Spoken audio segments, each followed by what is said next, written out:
Assalamualaikum warahmatullahi wabarakatuh. Alhamdulillah wassalatu wassalamu ala Rasulillah. Segala puji dan puja kehadirat Allah Subhanahu wa taala, juga salawat dan taslim kepada Nabi besar Muhammad sallallahu alaihi wasallam. Lanjutkan pada buku kita, beginilah mendidik anak. Beginilah seharusnya mendidik anak. Menurut panduan mendidik anak sejak masa kandungan hingga dewasa berdasarkan Al-Quran dan Sunnah. Dan kita masih dalam bahasan sumber dan pedoman pendidikan anak. Dan kita melanjutkan yang keempat, masalah perlunya ilmu dan ulama. Saya mengingatkan kembali beberapa poinnya. Di antaranya riwayat Mu'adz bin Jabal radhiyallahu anhu yang sudah kita bahas pertemuan sebelumnya. Beliau mengatakan, belajarlah, sebab mencari ilmu adalah suatu kebaikan dan bagian dari ibadah. Ada di majelis ilmu seperti ini, kita bekali diri kita punya ilmu agama, tahu halal haramnya Allah, tahu panduan-panduan wahyu. Itu adalah sesuatu ibadah asal diniatkan karena Allah, dan akan memudah kita mendidik anak tentunya nantinya. Serta mendakwakannya kepada orang lain merupakan bagian dari takarrub atau pendekatan diri kepada Allah Subhanahu wa taala, yang bisa menambah sumber pahala kita. Kita sendiri kalau belajar dapat pahala, kalau kita ajarkan kepada orang lain kita akan menambah sumber pahala itu. Karena orang lain kalau mengamalkan akan menjadi tambahan amal pahala buat kita. Lalu beliau mengatakan ilmu merupakan menara jalan para calon penghuni surga. Semua orang yang ingin masuk surga, ilmu adalah jembatannya. Teman dikala kesepian, pendamping dalam pengasingan, teman bersanding dikala berduaan, petunjuk pada saat bahagia dan gundah. Semua itu fungsi ilmu. Dan penjaga ketika sepi, serta senjata ampuh untuk melawan musuh. Allah mengangkat satu kaum dengan ilmu tersebut hingga menjadi panutan, dan perbuatan mereka diikuti. Ilmu adalah sumber kehidupan hati dari kebodohan, lampu penerang bagi jalan kehidupan dari kegelapan, dan sumber kekuatan tubuh dari kelemahan, serta sebagai pengantar seorang hamba menuju pintu gerbang kemuliaan di dunia dan juga di akhirat. Berpikir tentang ilmu sama dengan puasa. Mudzakarah atau mengulangi bahasan-bahasan pelajaran yang sudah dipelajari sama dengan pahala qiyamul lail. Maka ilmu sebagai sarana untuk menyambung silaturahim dan untuk mengenal halal haram. Jadi artinya bagaimana Mu'adz bin Jabal mengingatkan kepada kita tentang pentingnya menuntut ilmu, dan dia hanya akan memberikan kemuliaan kepada kita. Kita sendiri nanti punya bekal pada saat lagi sedih, lagi senang, lagi sendirian, lagi rame-rame. Semuanya akan memberikan ilmu, akan menemani kita dalam setiap keadaan tersebut, dan tentu akan sangat besar manfaatnya kepada pendidikan anak-anak kita. Juga sudah kita bahas beberapa perkataan-perkataan dan nasihat-nasihat orang-orang yang memiliki nasihat yang baik dalam masalah ini. Seperti misalnya Ibrahim bin Mas'ud yang mengingatkan, berwasiat kepada anaknya, wahai Abu Bakar, aku memanggilmu bila kau memenuhi panggilanku, kepada kebahagiaanmu bila kau mau memikirkannya. Maksudnya, aku sekarang akan mengingatkan kau, mewasiatkan beberapa poin yang kalau kau ikuti, kau akan bahagia. Bila kau memiliki ilmu, maka kau akan menjadi imam yang ditaati saat kau melarang dan memerintah. Boleh sekarang kau belajar, karena kalau kau punya ilmu, nanti satu waktu kau akan sampai pada tingkat di mana apapun yang kau perintahkan, apapun yang kau larang, orang akan ikuti. Ilmu akan membuka kegelapan dari pandangan matamu. Setiap ada yang buram akan jadi jelas dengan ilmu, dan menunjukkan ke jalan yang lurus ketika kamu tersesat. Ketika kamu salah, bermaksiat, kau bisa kembali ke jalan Allah.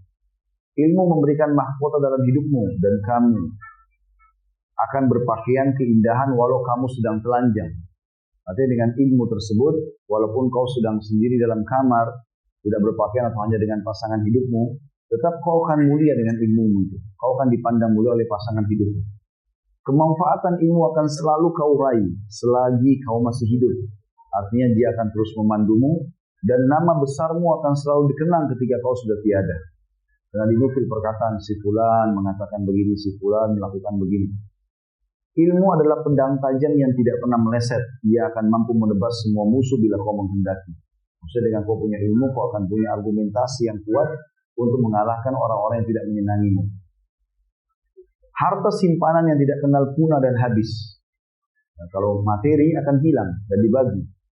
Kalau ilmu, subhanallah, makin banyak dibagi pun, maka makin besar manfaatnya. Beda dengan harta, dibagi akan habis dia. Mudah dibawa kemana saja. Jadi tidak butuh wadah khusus. Akan bertambah bila banyak diinfakkan, diajarkan kepada orang. Dan akan berkurang bila kau menutup telapak tanganmu dari infak.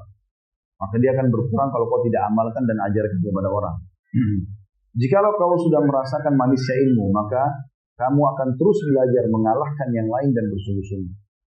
Kalau kau sekarang masih malas belajar, karena kau belum merasakan kenikmatannya. Kalau kau sudah rasa nikmat ilmu itu, dan hanya akan memberikan manfaat, maka kau tidak akan pernah berhenti untuk menuntut ilmu. Ini subhanallah, saya tahu beberapa orang ikhwat dan akhwat yang insya Allah mereka tidak pernah berhenti dari majelis ilmu ke majelis ilmu, dalam seharian sibuk dengan ilmu itu. Bahkan saking sukanya sampai-sampai mereka mendahulukan itu dibandingkan yang lain. Dan sebagian ulama termasuk tadi malam di Blok M Dr. Z Abadi mengingatkan masalah itu. Masalah investasi waktu. Hal yang paling baik dalam investasi waktu adalah seseorang investasi waktunya dalam menuntut ilmu. Selain zikrullah, selain kegiatan-kegiatan yang lain adalah menuntut ilmu, investasi yang paling baik. Jadi walaupun kita habiskan waktu kita sebanyak mungkin dalam keseharian untuk menuntut ilmu, itu adalah investasi yang terbaik. Kata beliau, jangan sampai kamu tertipu oleh hawa nafsu dan kenikmatan dunia sehingga kamu akan terfitnah. Maksudnya kau sibuk dengan urusan dunia tapi kau lupa menuntut ilmu. Ada orang subhanallah hadir majelis ilmu kapan dia bisa. Jadi kalau dia bisa cuma sebulan sekali ya sebulan sekali. Setahun sekali ya setahun sekali. Gitu kan. Bahkan kita perlu tahu teman-teman, Islam sudah, atau Allah SWT menjadikan agama Islam ini sebagai agama ilmu. Semuanya diikuti dengan ilmu. Bahkan ada peringatan, pengajian seperti ini kita dianjurkan agar dihidupkan. Nabi SAW memotivasi para penuntut ilmu. Dan juga ada khutbah Jumat yang wajib dikerjakan oleh semua laki-laki untuk mendengarkan ilmu itu. Diwasiatkan, diingatkan ya, agar mereka melakukan atau punya bekal kebaikan seminggu ke depan. Jangan sampai indahnya dunia melalaikanmu, maksudnya dari ilmu, dan perhiasan dunia membebanimu sehingga kau lupa terhadap ilmu tersebut. Jadi harus luangkan waktu untuk belajar. Bukan aib walaupun seorang pejabat dulu dalam majelis ini. Pernah Khalifah Sulaiman bin Abdul Malik menyuruh salah satu pengawalnya untuk mencari tahu di Madinah ada enggak ulama yang bisa diajak ngobrol, dipanggil ke istananya raja untuk bicara gitu, atau di kemahnya raja untuk bicara. Maka pergilah dia ke Masjid Nabawi, lalu dia cari, ternyata tinggal ada satu halaqah pengajian. Ada seorang yang punya wibawa, dulu situ lagi isi pengajian, ternyata pengawal khalifah yang memberikan isyarat dengan tangan, dengan tidak sopan gitu kepada orang alim itu. Maka orang itu tidak pedulikan dia. Sampai dia datang, orang itu lalu mengatakan, tidakkah kau lihat saya memberikan isyarat kepadamu? Lalu kata orang ini, orang alim ini mengatakan, apa urusan? Kenapa kau panggil saya dengan isyarat tanganmu? Dia bilang, saya adalah pengawal khalifah. Dan dia minta orang agar cari satu orang di masjid yang bisa mengajak dia ngobrol. Atau memberikan dia nasihat. Maka kata orang tersebut, kebetulan adalah Sa'id bin Musayyab rahimahullah, salah satu ulama tabi'in, dia mengatakan, aku bukan tukang ngobrol khalifah. Dan ketahuilah ini rumah Allah masjid, semua orang sama di sini. Kalau dia ingin mendapatkan nasihat, maka dia boleh datang ke majlis. Masjid luas buat dia. Maka pulanglah penasihat tersebut lalu menyampaikan kepada khalifah. Lalu khalifah mengatakan, andai saja kau tidak mendatangi orang itu. Dan dia adalah Sa'id bin Musayyab, gitu kan? Karena dia subhanallah dengan ilmunya dimuliakan, bahkan khalifah pun segan dengan dia. Dan dia mengatakan bahwasanya majlis luas untuk siapapun. Artinya walaupun dia khalifah silakan datang belajar, bukan aib itu. Kemudian kata beliau, ruhmu akan sampai kepada derajat ketinggian, maksudnya pada saat kau meninggal, walau kau tidak makan dan tidak minum. Tetaplah istiqomah dan ambillah sikap kesungguhan, sebab bila Allah memberimu ilmu, kamu akan merasakan manfaatnya. Bila kau diberi ilmu yang banyak, maka umat manusia akan berkata, sungguh engkau menjadi orang alim. Maka jangan terlena dari pertanyaan Allah atas pujian itu. Betulkah engkau telah alim? Inti ilmu adalah takwa kepada Allah dengan sungguh-sungguh, bukan perkataan orang kamu sudah menjadi tokoh. Maksudnya adalah, kalau kau ikuti nasihatku ini, dan satu waktu kau belajar terus sampai kau menjadi seorang alim, Akhirnya orang-orang akan mengatakan, oh si fulan itu ulama, itu alim, itu syekh, itu kiai, itu ustadz dan seterusnya. Maka ingat, jangan terlalaikan dengan puji-pujian itu. Kau perlu tanyakan dirimu sendiri, apakah kau memang sudah seorang alim, dalam arti kata faham ilmu itu dan juga sudah mengamalkannya. Sebaik-baik pakaian adalah ihsan. Dan makanya beliau mengatakan inti ilmu adalah takwa. Kalau kau merasa dirimu, kau menilai bagaimana kau sudah berilmu, kau selalu bertakwa kepada Allah. Artinya sungguh-sungguh dalam mengerjakan perintah dan meninggalkan larangan. Dan ketahuilah sebaik-baik pakaian adalah ihsan, merasa diawasi oleh Allah. Namun kami melihat kamu telah mengenakan pakaian kehinaan. Maksudnya kalau kamu tidak melakukan ihsan itu, maka secara otomatis kau akan menggunakan pakaian kehinaan. Bila keilmuanmu tidak bermanfaat, maka lebih baik kamu tetap dalam keadaan bodoh. Kalau kau sudah belajar, tapi tidak bisa memberikan manfaat kepadamu, tidak ada gunanya. Maka sebaiknya kau menjadi orang bodoh saja. Tidak ada bedanya antara orang yang berilmu tidak mengamalkan dengan orang bodoh yang tidak punya ilmu sama sekali. Apabila pemahamanmu berada dalam kesesatan, maka alangkah baiknya bila kamu tidak paham. Artinya, kau harus belajar dari sumber yang benar supaya kau tidak sesat.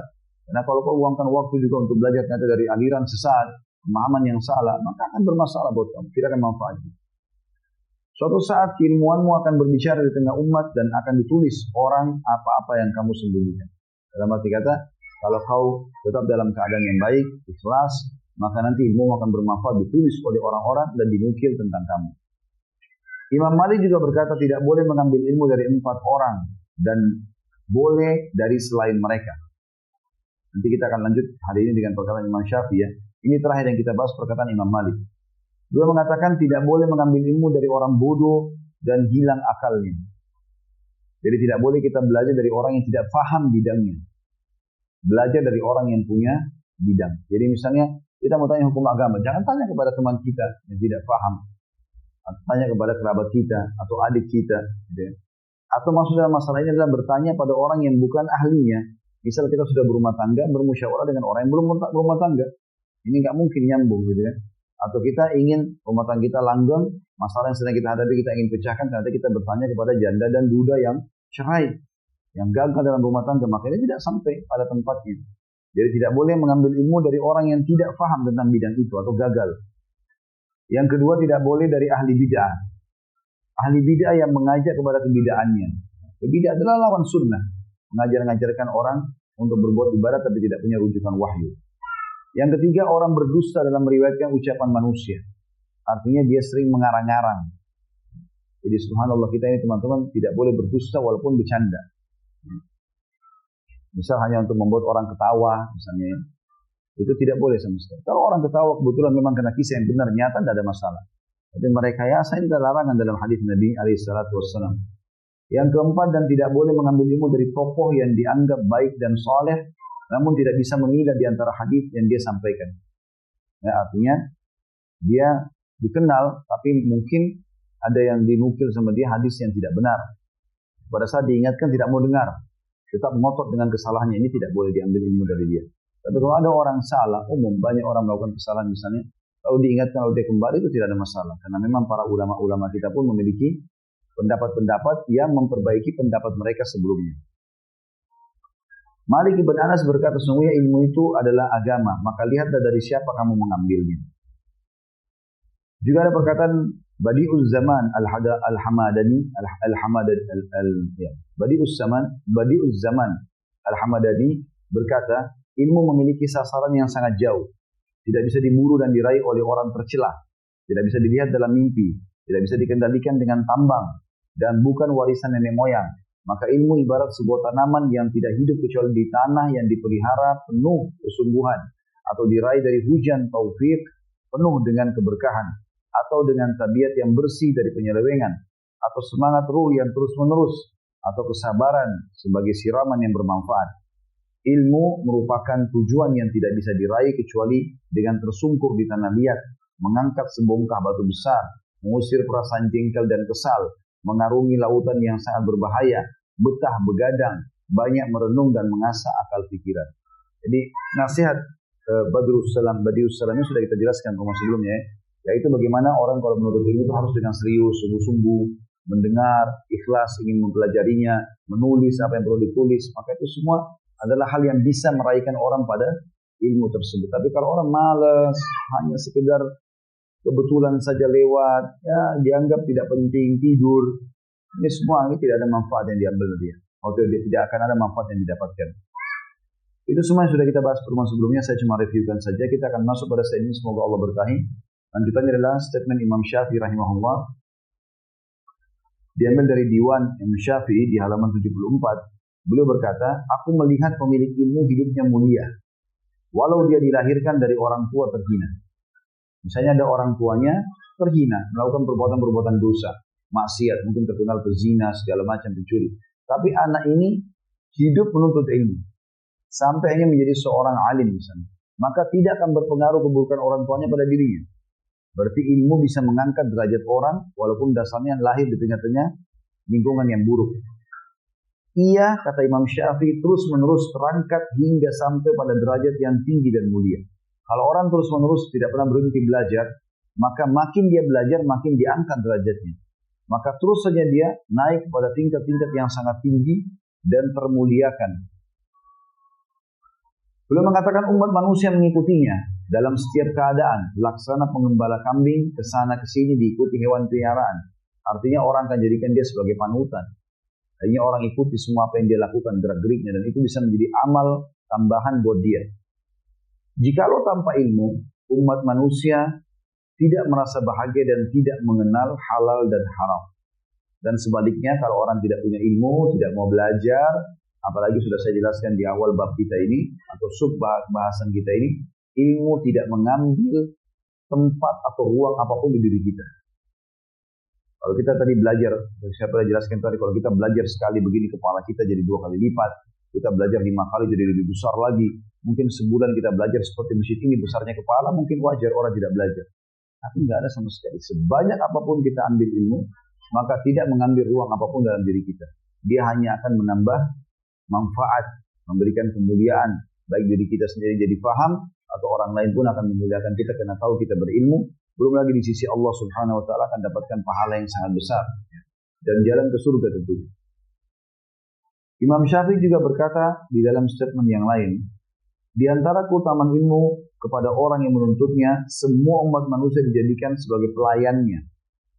Artinya kata orang datang menghormatinya, walaupun dia tidak kenal, karena ilmunya.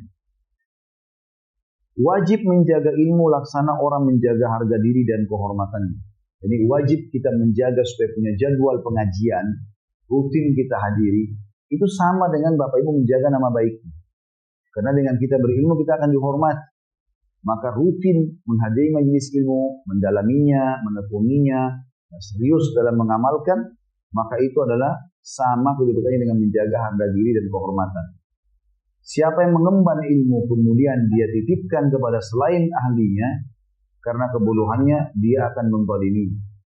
Dalam arti kata di sini, kalau seandainya ada orang mengemban ilmu, lalu dia mengajarkan bukan pada orang-orang yang mau menuntut ilmu. Misal dia teriak-teriak aja di pinggir jalan, orang dengar nggak ada masalah buat dia. Enggak, itu bukan, nggak tepat. Karena ilmu itu mulia, dia harus muliakan.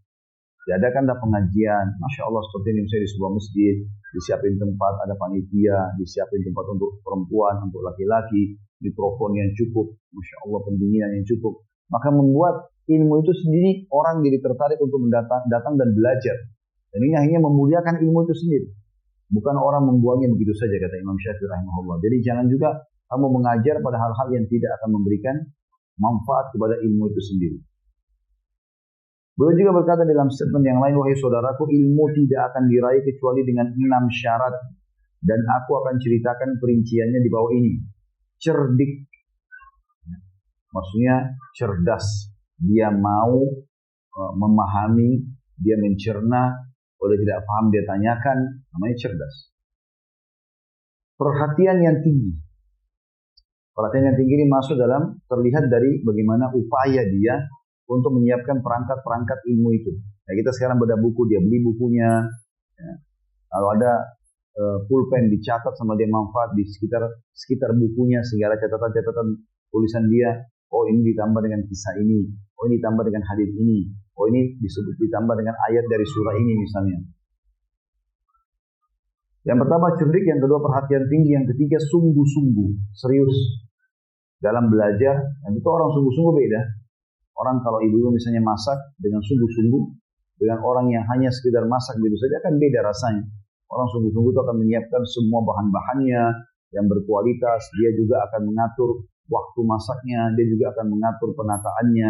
Supaya orang yang makan akan merasakan kenikmatan makanan tersebut. Dan dia punya kepuasan sendiri dalam dirinya. Itu hanya sungguh-sungguh. Dan juga bapak-bapak yang kerja misalnya mencari rezeki. Beda orang sungguh-sungguh. Dia kejar semua prestasi kantornya dengan orang yang lalai.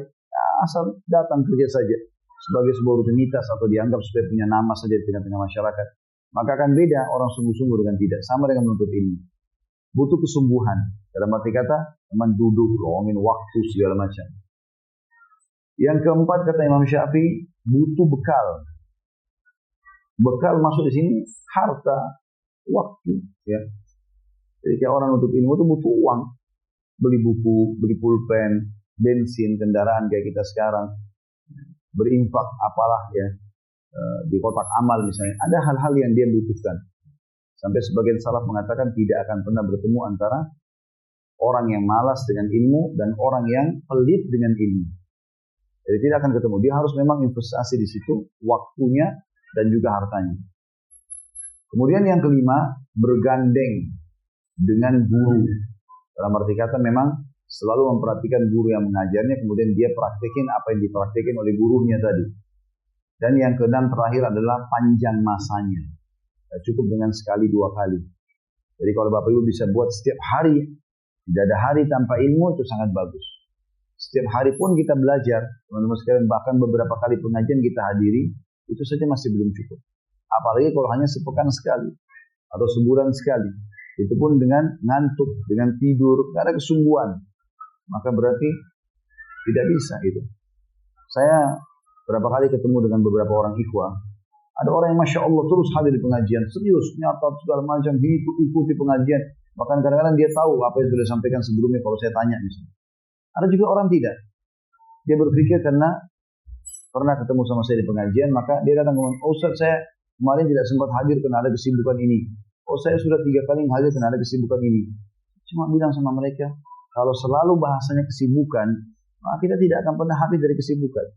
Tapi memang harus kita lowongkan dan masukkan dalam program hidup kita, majelis ilmu ini harus saya hadiri. Apalagi kalau continue bahasan supaya tidak hilang. Sekali pertemuan tidak dihadiri, sudah sekian banyak ilmu yang hilang dari kita. Maka selalu saja dijadikan sebagai program hidup. Jadi ini 6 hal yang beliau mengatakan ilmu tidak akan diraih kecuali dengannya. Cerdik, perhatian yang tinggi, sungguh-sungguh, bekal, bergandeng dengan guru, dan juga panjang masanya. Jadi makin lama kita berilmu makin besar manfaatnya. Imam Syafi'i juga berkata soal ilmu dalam statement yang lain, setiap ilmu selain Al-Quran akan menyibukkan diri, kecuali ilmu hadis dan fikih dalam beragama. Artinya, kalau seandainya kau nuntut ilmu-ilmu yang lain, boleh saja. Tetapi, kau akan menyesal nanti di akhir hidupmu. Banyak orang yang sudah meraih prestasi-prestasi pendidikan ilmu umum sangat tinggi, tapi begitu dulu di majelis ilmu, dia baru merasakan, oh ternyata ini ilmu yang sebenarnya. Makanya menuntut ilmu agama teman-teman bukan pilihan tapi kewajiban. Tapi menuntut ilmu yang lain adalah sunnah, pilihan. Tidak boleh kita mengatakan, oh saya nanti aja belajar agama. Oh ya mau belajar agama pergi aja ke kampus ini atau ke tugas itu. Enggak, kita pun semua harus dituntut menuntut ilmu. Semuanya kita menjadi penuntut ilmu. Tidak melarang atau tidak menghalangi seorang dokter, insinyur atau profesi yang lain umum ini dengan kondisi dia menjadi seorang alim yang dia belajar agama, datang dalam majelis para ulama. Kata beliau, ilmu adalah yang berdasarkan riwayat dan sanad, maka selain itu hanyalah waswas syaitan. Artinya dinukil dengan wahyu. Ya, Allah berfirman, Rasulullah bersabda, perkataan para sahabat, para tabi'in. Kalau dinukil, maka itu adalah hal yang bermanfaat. Selain daripada ini waswas. Dalam arti kata waswas ini adalah hanya sekedar mendebat-debat, kayaknya begini, kayaknya begitu. Beliau juga berkata, bersabarlah terhadap kerasnya sikap seorang guru. Ada guru tegas sekali, tapi kita butuh ilmunya, ya belajar.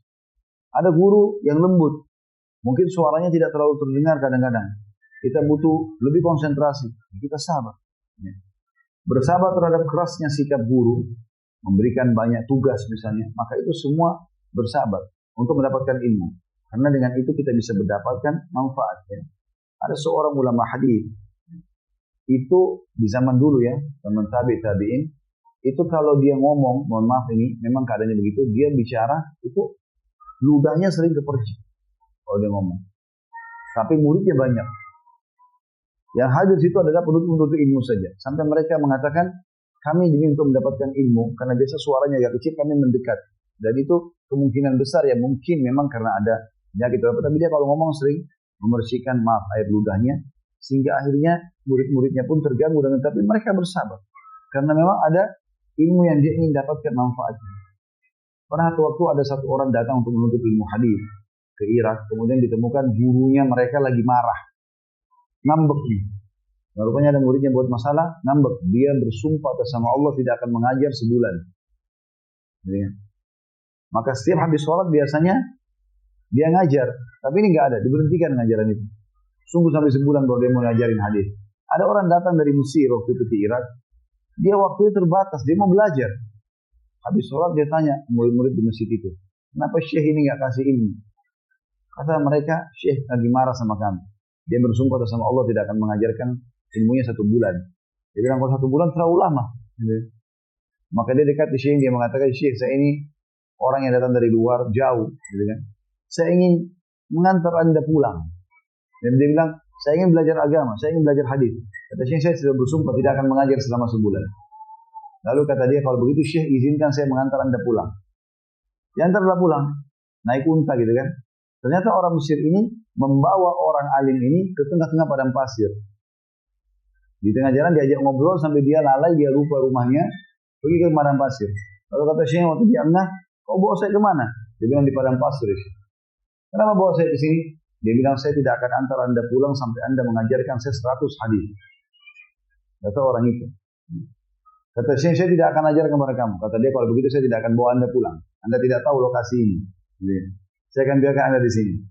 Kata Syekh, baiklah, saya akan ajarkan kepada kamu. Tulislah. Tulislah hadis yang pertama, hadis yang kedua. Tulis sama dia semuanya 100 hadis.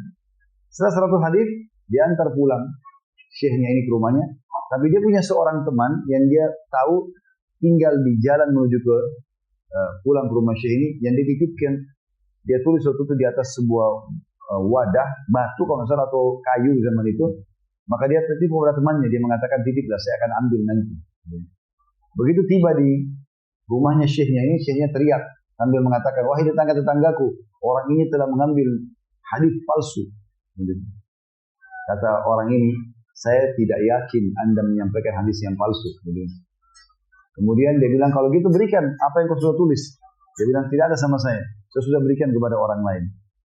Kisah ini sebenarnya yang saya datangkan tujuannya adalah bagaimana kita lihat keseriusan orang zaman dulu menuntut ilmu. Bahkan kadang-kadang mereka jalan sebulan untuk menuntut ilmu. Sekarang Masya Allah sangat mudah kita menuntut ilmu. Jadi tidak boleh lagi kita malas. Mirip dengan ibadah-ibadah yang lain lah. Kita bisa kerjakan sekarang di rumah yang sangat mudah semuanya. Dengan suasana rumah yang sangat nyaman, kamar mandi di dalam, AC, segala macam. Harusnya kita tidak lagi luput dari ibadah-ibadah yang semestinya kita kerjakan, terutama dalam menuntut ilmu ini. Kembali kepada statement Imam Syafi'i, beliau berkata, bersabar terhadap kerasnya sikap seorang guru. Sesungguhnya gagalnya mempelajari ilmu karena musuhinya. Kapan kita musuh dengan guru kita, dia tidak akan dapat ilmu dari dia. Sabar. Barang siapa belum merasakan pahitnya belajar walau sebentar, ia akan merasakan hinanya kebodohan sepanjang hidupnya. Karena orang nuntut ilmu tidak mau sabar. Ya, mungkin karena tegasnya gurunya, mungkin karena adanya tugas-tugas, mungkin karena kadang-kadang kecilnya suara, atau apalah jaraknya yang jauh. Maka ini dia akan merasakan kebodohan sepanjang masa. Kalau dia bisa sabar dengan itu saja sedikit, kata beliau. Dan barang siapa yang ketinggalan belajar masa mudanya, maka bertakbirlah 4 kali untuknya karena kematiannya.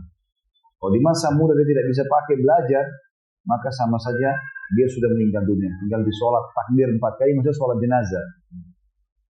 Demi Allah, kata Imam Syafi'i, hakikat seorang pemuda adalah dengan ilmu dan takwa. Kalau mau dikenal anak muda punya kedudukan, punya nilai yang sibuk dengan ilmu dan ketakwaan kepada Allah, yang patuh kepada Allah. Bila keduanya tidak ada, maka tidak ada anggapan baginya. Kalau dia tidak punya ilmu, tidak punya ketakwaan, kedekatan sama Allah, mengamalkan apa yang Allah perintahkan, meninggalkan apa yang Allah larang, maka nggak ada nilai. Beliau juga mengatakan ilmu adalah tanaman kebanggaan. Maka hendaklah Anda bangga dengannya. Dan berhati-hatilah bila kebanggaan itu terlewat dari ini. Maksudnya bisa membuat kita merasa punya kedudukan. Di sini bukan sombong ya. Bukan ini maksud ini berbangga negatif. Bukan. Ya maksudnya ilmu itu kebanggaan. Kau bisa membanggakan itu karena kau punya ilmu. Orang bertanya padamu. Bukan untuk bersombong-sombong tentunya. Ketahuilah ilmu tidak akan didapat dari orang atau oleh orang pikirannya tercurah kepada makanan dan pakaian saja. Jadi harusnya memang dilowongkan ya. Saya pernah temui seorang teman, Masya Allah karya tulisnya banyak sekali. Saya sampai tanya dia, bagaimana caranya antum bisa menulis sebanyak ini? Dia bilang, Ustaz saya duduk depan komputer. Terus setiap hari dari pagi sampai malam. Saya cuma berhenti kalau saya mau ke kamar mandi atau saya sholat. Makan pun saya disuapin sama istri saya. Depan komputer. Dia tulis ngetik. Memang saya subhanallah pernah coba praktikin teman-teman. Kalau kita lagi duduk, konsentrasi, baca buku, terus kemudian kita susun kerangka pikir materi misalnya. Itu kalau kita nggak berdiri-berdiri, kita serius, maka terus lahir ide itu. Oh hadis ini, oh ayat ini. Sedikit kita beranjak ke cemilan makanan di sebelah, pergi keluar ke teras misalnya, atau ketemu orang, kembali lagi belum tentu idenya sama dengan tadi. Mungkin banyak hal yang kita lupakan gitu ya.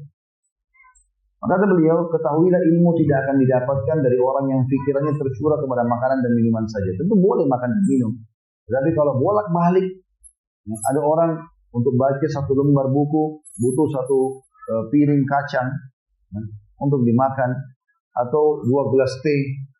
Akhirnya tidak baca. Jadi kalau lembar yang keduanya buat lagi teh, ambil lagi minuman, maka kapan dia akan serius baca bukunya? Tapi dia setengah jam itu dia duduk, 1 jam untuk ilmu, misalnya jam 1 siang sampai jam 2 siang misalnya, atau jam 4 sampai jam 5 sore, 1 jam untuk ilmu misalnya, dia fokus, dia nggak makan, dia nggak minum pada saat itu.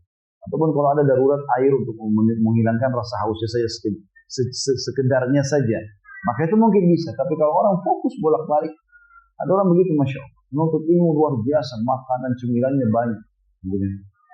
Di pengajian sampai bawa termos, bawa ya, cemilan ini, cemilan itu. Bukan tidak boleh, tapi akhirnya bukan fokus untuk ilmu. Kalau banyak makan, banyak minum, akhirnya ke kamar mandi, berdiri lagi, tidur juga bisa. Jangan tersinggung yang kebetulan bawa termos ya. Saya tidak tahu soalnya siapa yang bawa termos. Ini secara umum saja. Pengagum ilmu akan selalu berusaha, baik dalam keadaan telanjang maupun berpakaian. Maksudnya, baik dalam keadaan dia di depan orang atau dia lagi sendiri. Dia akan terus berusaha menambah ilmunya. Dari ilmu apa lagi nih? Ilmu apa lagi nih? Ya. Jadikanlah bagi dirimu bagian yang cukup dan tinggalkan nikmatnya tidur dan kurusnya kebencian. Maksudnya adalah kalau kau mau betul-betul menuntut ilmu, walaupun sudah malam, ada waktu untuk menuntut ilmu itu. Saya pernah ceritakan ke Imam Ahmad rahimahullah, pernah begadang semalam suntuk, bahkan dia tidak tidur, tidak sholat malam pun, sholat malam juga ibadah. Karena dia sedang mengkaji sebuah hadis Nabi untuk mengeluarkan sekian banyak manfaatnya. Waktu ditanya beliau mengatakan, menuntut ilmu lebih afdal daripada qiyamul lail. Imam Nawawi rahimahullah, itu kalau tidur malam, ini Imam Nawawi ya, umurnya meninggal belum 40 tahun. Tapi karya tulisnya luar biasa.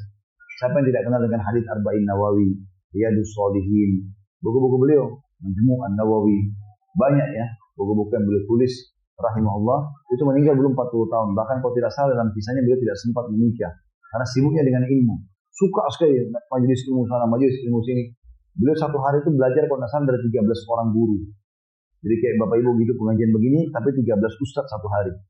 Itu berat, kan 2 jam, misalnya habis waktu semua. Tapi semua orang lain lakukan itu. Ya. Mungkin tidak harus 2 jam satu guru, mungkin 1 jam ya. Nah kalau 13 guru, 2 jam satu guru kan berarti 26 jam lewat satu hari gitu kan. Tetapi kalau mungkin dia hadir di sini, hadir di situ mungkin setengah jam, 1 jam, dengarkan tausiahnya, wasiatnya.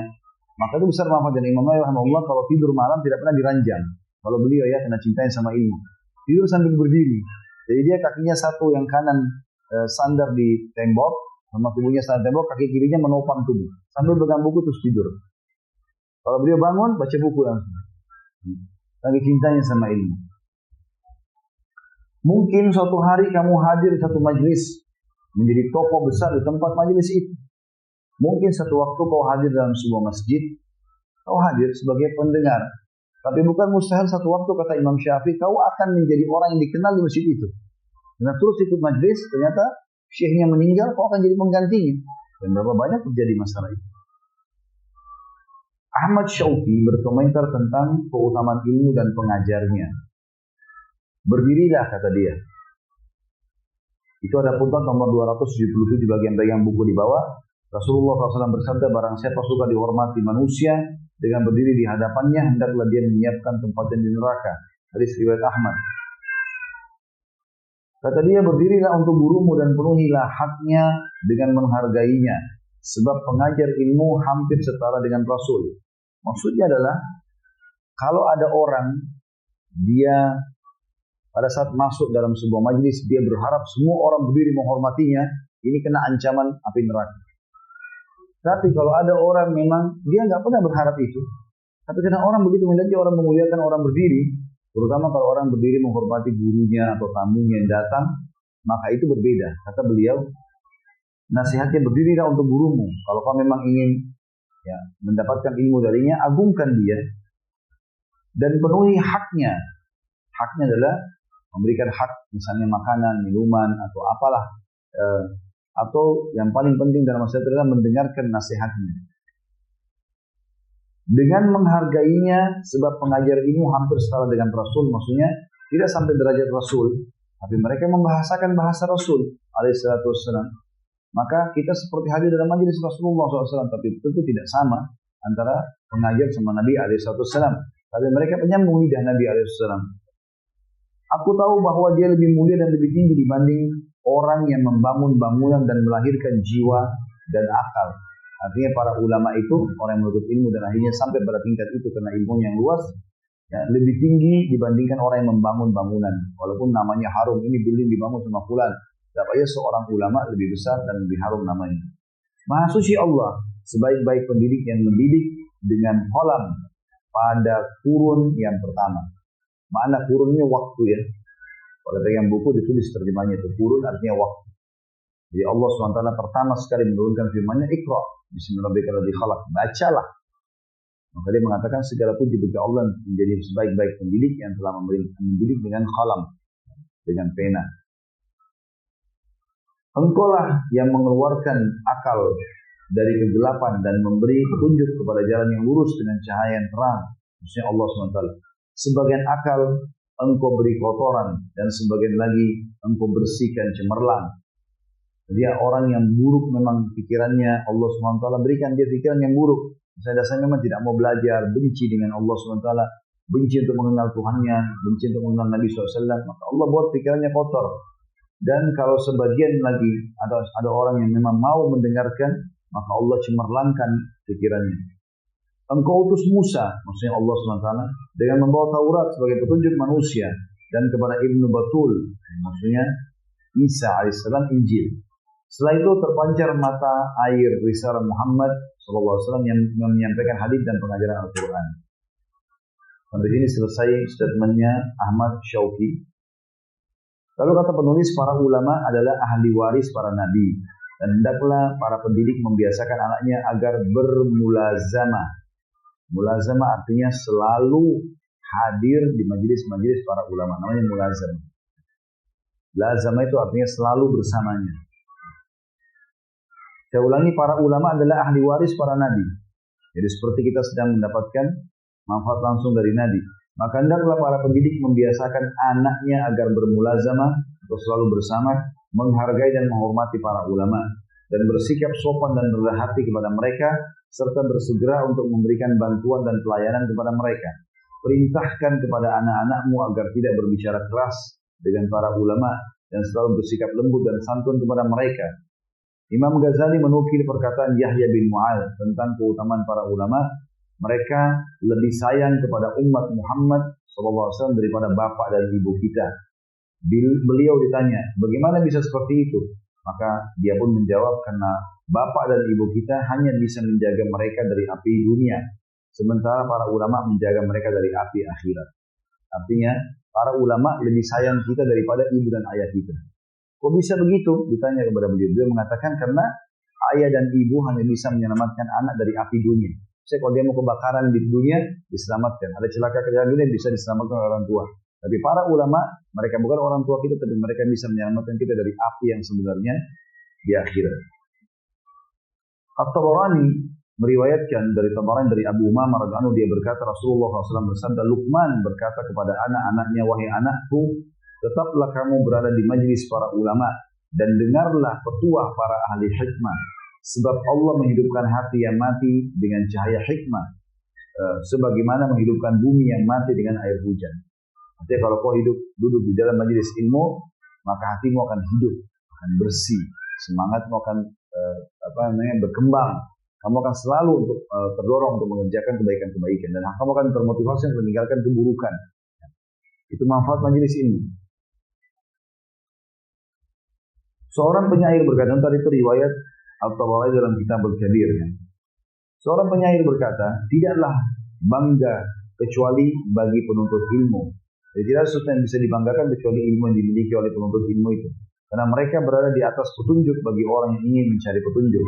Hargailah setiap petunjuk ilmu, karena orang-orang bodoh terhadap pemilik ilmu menjadi musuh. Tidak ada yang memusuhi penuntut ilmu kecuali orang bodoh. Orang pintar pasti dia akan cari ilmunya, bukan dia memusuhinya. Jadi kalau teman-teman melihat seseorang memusuhi para ulama, itu aneh. Hanya jawab, itu tanda tanya maksudnya. Jadi tanda tanya, kenapa dia memusuhinya? Sementara dia bisa ambil manfaat ilmu darinya. Maksudnya dia tidak memusuhinya. Gitu. Kalau dia musuh, berarti dia adalah musuh bagi kaum muslimin.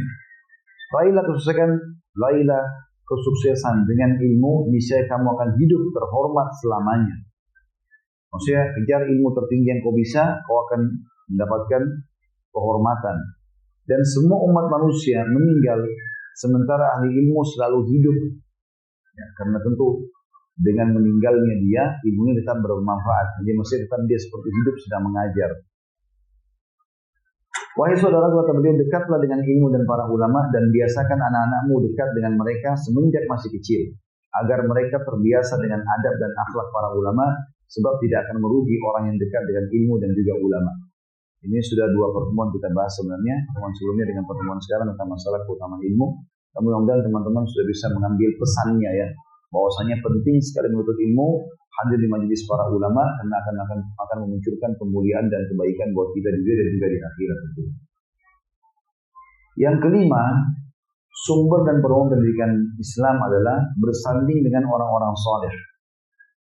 Ini adalah sumber yang paling penting dalam pendidikan ilmu yang benar, karena Allah telah menganjurkan kepada para pendidik dalam firman-Nya dalam surah Al-Kahfi ayat 28, A'udzu billahi minasyaitonir rajim, wasbir nafsaka ma'al ladzina yad'una rabbahum bil ghadati wal 'ashyi yuriduna wajha wa la ta'du 'aynaka 'anhum turidu zinatal hayatid dunya wa la tuti' man aghfalna qalbahu 'an dzikrina wattaba'a hawahu wa la tuti' man aghfalna qalbahu 'an dzikrina wattaba'a hawahu wa kana amruhu furta. Dan bersabarlah kamu bersama orang-orang yang menyeru Tuhan mereka di pagi dan senja hari, di mana mereka mencari wajahnya Allah, keridhaan Allah. Dan janganlah kedua matamu berpaling dari mereka karena menginginkan perhiasan dunia. Dan janganlah kamu mentaati orang yang hatinya telah kami lalaikan dari mengingat kami, serta menuruti hawa nafsunya dan keadaannya itu melewati batas.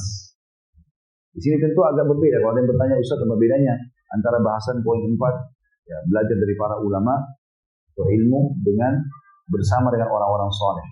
Ada bedanya. Ya, bahwasanya bersama bahasan tentang masalah ilmu dan ulama lebih khusus, dan ini lebih umum. Maksudnya kalau ulama kita datang menuntut ilmu dari dia. Kalau yang poin kelimanya adalah bersama dengan orang soleh, walaupun dia belum sampai pada tingkat seorang alim, tapi dia adalah orang yang soleh, dekat dengan Allah Subhanahu Wa Taala. Ada ilmu sedikit diamalkan sama dia, itu kita jadikan sebagai sahabat kita. Itu yang dimaksudkan dengan poin kelima ini. Dan ini Allah mengatakan dalam Al-Kahfi kita disuruh bersabar untuk jalan bersama mereka. Walaupun ibadah kita belum sama dengan ilmu mereka, tapi kita ingin menyerupai mereka. Kata beliau, penduduk pendidik utama, Muhammad SAW telah menganjurkan juga agar kita pandai-pandai memilih teman bagi anak-anak kita. Sebab hal itu memberi pengaruh yang sangat penting. Sebagaimana sabdanya Nabi SAW, Al-maru ala dini khalili, falyanzur ahadukum man yukhalil. Seseorang tergantung agama temannya, dan hendaklah salah seorang yang terkali memperhatikan siapa yang dia jadikan sebagai teman. Hadis riwayat Abu Dawud nomor 4633, Tirmidzi 2309, dan Ahmad jilid 2 halaman 303 dan 334. Artinya teman-teman sekalian, seseorang di antara kita, dia sendiri juga harus pilih teman yang baik. Cari teman yang jauh lebih prestasi daripada kita, baik urusan dunia ataupun akhirat. Dunia misalnya bisnis, dia lebih berhasil daripada kita. Apalah nih kira-kira dia punya prestasi dunia yang kira-kira lebih baik daripada kita, supaya kita termotivasi bersama dia selama itu perbuatan baik. Dan urusan akhirat juga begitu. Bagaimana kita cari orang yang lebih baik ibadahnya supaya kita terdorong untuk bersama dengan mereka. Tidak boleh kita biarkan hal-hal buruk yang datang kepada kita. Ingat pesan Imam Malik, jangan berteman dengan ahli bidah, jangan berteman dengan orang bodoh, jangan berteman dengan orang yang lalai. Ini semua adalah peringatan-peringatan yang sangat mulia.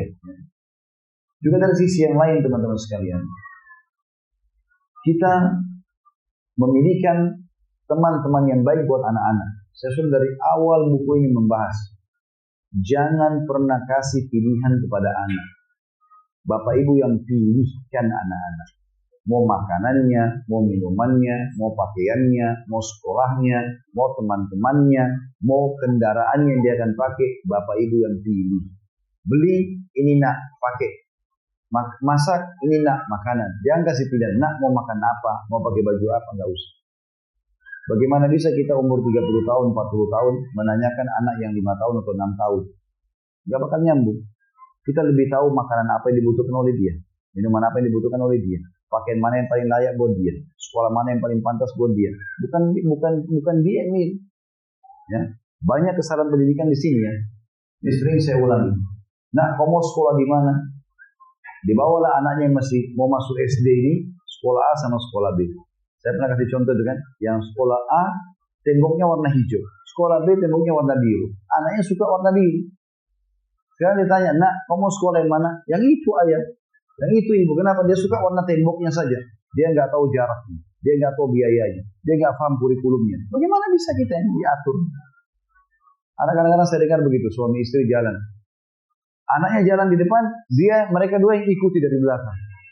Ini siapa yang dewasa, siapa yang anak-anak? Bagaimana bisa orang tua ikuti anaknya jalan? Pegang anak itu ikut, gitu. Saya anak-anak saya di rumah, subhanallah.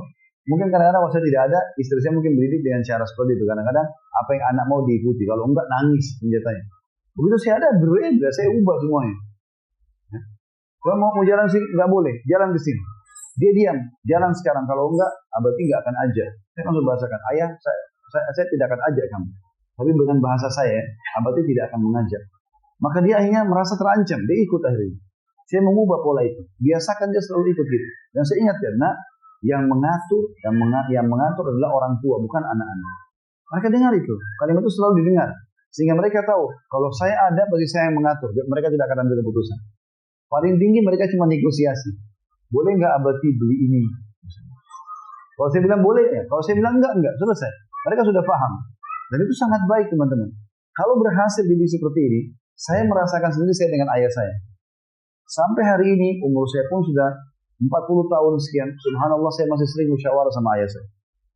Karena saya terbiasa ya, bergantung pada beliau. Orang tua dulu lebih bijaksana. Tahu pepatah bahasa Arab mengatakan apa? Orang yang lebih tua sehari dari kamu punya pengalaman 100 hari darimu. Jadi dia lebih banyak pengalamannya. Tanya mereka. Dan rupanya, karena saya sering bermusyawarah, maka ayah saya pun musyawarah dengan saya dalam beberapa hal. Kadang-kadang telepon, bagaimana pendapat ente tentang ini misalnya. Nah, itu sangat baik ya. Tapi ini karena dari awal kita yang memilihkan. Ibu saya selalu berikan contoh ini. Jangan tanya, nak mau makan apa? Karena ibu tanya, nak mau makan apa? Anaknya bilang, ayam goreng ibu. Besoknya ibu masakan, besok ibu lupa. Begitu dia naik meja makan, dibuka, ternyata ayam goreng tidak ada. Apa yang akan dia bilang? Mana ibu pesanan saya? Ibu lupa nak. Ah ibu ini. Ya enggak? Kalimat ah ini durhaka loh. Kan Allah bilang jangan ucapkan kepada orang tuamu. Jangan lahirkan. Ada makanan, silakan makan nak. baca bismillah tangan kanan. Biasakan itu. Berikan baju, pakai baju ini nak. Sekali kita kasih pilihan, nak mau pakai baju apa? Oh pakai baju ini. Mungkin dia lihat gambar, dan dia tonton sesuatu. Oh baju itu bagus. Sampai ada anak-anak disuruh pakai jilbab nggak mau, karena dia punya tontonan nonton yang terbuka. Nggak boleh diikuti. Nggak boleh diikuti. Saya pernah temukan anak saya begitu, minta baju yang terbuka. Kenapa nak? Ternyata ada sesuatu yang dia lihat. Ada gambar di buku, dilihat sama dia. Hanya itu saya cukup berpengaruh. Saya ubah polanya, nggak bisa. Nggak akan keluar kecuali pakai busana muslim. Maka mereka terbiasa. Kita harus melatih seperti itu. Dikatakan bahwasanya hadis yang lain, Abu Musa al-Asy'ari berkata, Nabi SAW bersabda, Inna matharal jalisi salih wal jalisi su' ka hamilul miski wa nafikhil kir. Fa hamilul misk imma an yuhdiyaka wa imma an tabta'a minhu wa imma an tajida minhu rihan tayyiban. Wa nafikhul kir imma an yuhlika thiyabak wa imma an tajida rihan mumtina. Sesungguhnya perumpamaan teman soleh dengan teman buruk laksana penjual minyak wangi dan pandai besi. Penjual minyak wangi akan memberi olesan minyak kepadamu, atau kau membeli darinya, atau kamu mendapati aroma yang harum darinya. Sementara pandai besi terkadang membakar pakaianmu, atau kau mendapati bau busuk atau bau yang tidak sedap darinya. Hadis ini riwayat Bukhari di 9 halaman 569. Nama 570, Imam Muslim 2628. Hadis ini teman-teman memberikan gambaran Nabi SAW pentingnya kita pribadi mencari majelis atau teman-teman yang baik, dan juga pentingnya memiliki buat anak-anak. Jadi memberikan lembaga pendidikan yang tepat, teman-teman sekolah yang tepat, itu penting sekali. Bahkan kalau perlu Bapak Ibu tanya temannya. Anak-anak saya sering tanya anak-anak saya, siapa di sekolah anak? Siapa di kelas teman-temannya disebutin namanya fulan. Siapa yang paling pintar? Fulan. Kenapa pintar? Karena sering jawab guru, karena begini dan begitu. Baik, berteman sama dia ya. Yang lain juga kenal, tapi temannya itu ya, kita pandu dia. Itu penting. Kalau kita berteman dengan orang baik, Nabi SAW berikan perumpamaan. Teman yang baik atau majlis yang baik itu seperti penjual minyak wangi. Kita bisa transaksi, kita bisa dibelikan olesan minyak wangi. Kan kita kalau masuk toko parfum dicobain kan, semprotin. Itu paling tidak kita bisa dapat itu, ya, semprotan minyak wangi. Atau kau bisa membeli minyak wangi darinya, atau minimal kalau kau hanya lewat saja, kau akan mencium bau wangi. Perumpamaan majelis yang buruk, teman-teman yang tidak baik, walaupun cuma sekali kita duduk teman-teman, kita bisa terpengaruh. Seperti pandai besi, orang yang biasa membakar, memanaskan besi, masih merah, terus didinginkan, pedang lah, pisau lah, apalah segala macam. Itu kata Nabi SAW diingatkan seperti majelis buruk. Dia bisa membakar bajumu kalau kau dekat-dekat, atau paling tidak kau mencium bau yang tidak sedap. Dari Abu Sa'id al-Khudri juga hadis yang lain, Rasulullah SAW bersabda, la tusahib illa mu'minan wa la ya'kul ta'amaka illa taqi. Jangan pernah kau berteman, bersahabat kecuali dengan orang mukmin yang baik ibadahnya, ya, saleh, dan janganlah memakan makananmu kecuali orang yang bertakwa. Hadis ini riwayat Abu Daud nomor 4832, Tirmidzi 2397, Ahmad jilid 3 halaman 38, dan disahihkan oleh Ibnu Hibban nomor 2049. Nabi SAW sampai tekankan, jangan kau pernah berteman, kenalan nih jadi sahabat, kecuali orang yang soleh saja, mukmin, yang baik, yang kau yakin dia lebih baik daripada kamu. Boleh kita kenal orang semuanya, tapi diajak menjadi sahabat tidak. Dan jangan kau undang makan kecuali orang bertakwa. Artinya usahakan yang datang jadi tamumu adalah orang-orang yang baik juga di rumah. Dia bisa bicara yang baik, kalau dia makan pun dia jadi tambah sehat, terus lebih kuat ibadah. Daripada kau kasih makan ahli maksiat, makin kuat berdosa. Yang berbuat dosa maka kita juga panen dosanya. Baik, saya tutup dengan ini teman-teman sekalian. Kata beliau, teman yang baik merupakan nikmat yang agung. Sebab dia akan selalu mengingatkanmu kepada Allah ketika alpa, membantumu ketika sedang berzikir, menolongmu ketika kamu butuh, memberimu ketika kau meminta. Apabila kau ingin mengenali jati diri dan akhlak seseorang, maka lihatlah kepada teman-temannya. Jika teman-temannya orang yang baik, maka dia telah mendapat kebaikan yang sangat banyak. Dan bila mana mereka orang-orang yang buruk, maka dia tidak akan terpengaruh dengan keburukan teman-temannya, sebab setiap manusia selalu condong kepada teman gaulnya. Atau kalau teman-temannya orang buruk, maka dia akan terpengaruh. Jadi ini teman-teman sekarang ini di ruangan ini teman-teman bisa tahu dirinya sendiri. Anda baik atau tidak, lihat siapa teman kita, siapa sahabat kita. Kalau sahabat kita orang baik semua, berarti itu sudah positif, tinggal bertahan. Kalau teman-teman sekitar-sekitarnya orang buruk, Cuma kita yang baik saja, ini akan tidak baik. Karena nanti syaitan akan bisikan kita, ternyata kau orang yang paling baik di antara mereka. Ya. Kita misalnya sholat 5 waktu, tapi belum khusyuk. Teman-teman kita semua tidak sholat. Nah kita akan merasa dari kita, saya masih mending daripada mereka. Saya cuma tidak khusyuk, tapi mereka tidak sholat sama sekali. Ini tidak boleh jadi perumpamaan ya. Karena saya bicara sama seseorang begitu. Kenapa nggak sholat akhi? Saya masih mending Ustaz. Saya masih sholat asar, teman saya nggak sholat sama sekali. Jadi tolak ukur orang yang lebih buruk. Kapan dia mau sholat 5 waktu kalau begitu? Cari orang yang lebih baik tentunya. Penutupannya adalah hadis Nabi SAW dari Abu Hurairah bahwasanya Nabi SAW bersabda, "An-nasu ma'adinu kama'adinil dhahabi wal fiddah. Khiyaruhum fil jahiliyah khiyaruhum fil Islam. Idza faqihu wal arwahu juludun mujannada, fama ta'arafa minhu talaf wa ma tanakara minhu ikhtalaf." Manusia itu ibarat barang tambang, sebagaimana barang tambang emas dan perak. Yang terbaik di antara mereka pada masa jahiliyah adalah yang menjadi yang terbaik dalam Islam bila mereka paham agama. Dan ruh-ruh adalah pasukan-pasukan yang disusun. Bila saling mengenal, maka saling rukun. Dan bila saling mengingkari, maka saling berselisih. Hadis ini riwayat Bukhari jilid 6 halaman 263 dan Muslim 2638. Maksudnya adalah manusia ini Allah SWT ciptakan memang ruhnya akan cenderung kepada yang seperti dia. Jadi misalnya orang yang biasa ke diskotik, ke karaoke, buat dosa, jiwanya cari teman-teman yang begitu pasti. Mau nikah pun cari perempuan atau laki-laki yang seperti itu. Kalau orang biasa di majelis ilmu, orang baik segala macam, maka jiwanya cenderung dengan orang-orang seperti itu. Nah, Allah buat begitu. Kalau ada orang masa lalunya buruk dan sekarang dia hijrah menjadi orang baik, maka pasti sekarang dia akan cari teman-teman yang baik. Dia pasti akan tinggalkan teman-teman buruknya. Karena Allah sudah buat ruh kita itu seperti pasukan yang tersusun. Yang baik akan bersama dengan yang baik, cenderung yang buruk pada yang buruk. Maka Bapak Ibu bisa jadikan tolak ukur. Sekarang kita suka berteman sama orang baik atau orang buruk. Di situ tolak ukur kita. Kalau ternyata jiwa kita suka dengan orang baik, berarti kita sudah baik. Tinggal bertahan saja, istiqamah. Kalau kita berteman sama orang buruk dan cenderung pada mereka, maka berarti kita buruk. Dan harus kita mengubah itu. Allahu a'lam. Maaf sebelum salam saya perlu sampaikan. Ada 2 pertemuan saya tidak isi ke depan.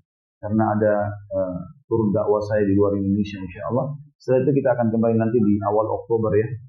Begitu saja. Subhanakallahumma bihamdika asyhadu an la ilaha illa anta astaghfiruka wa atubu ilaik. Assalamualaikum warahmatullahi wabarakatuh.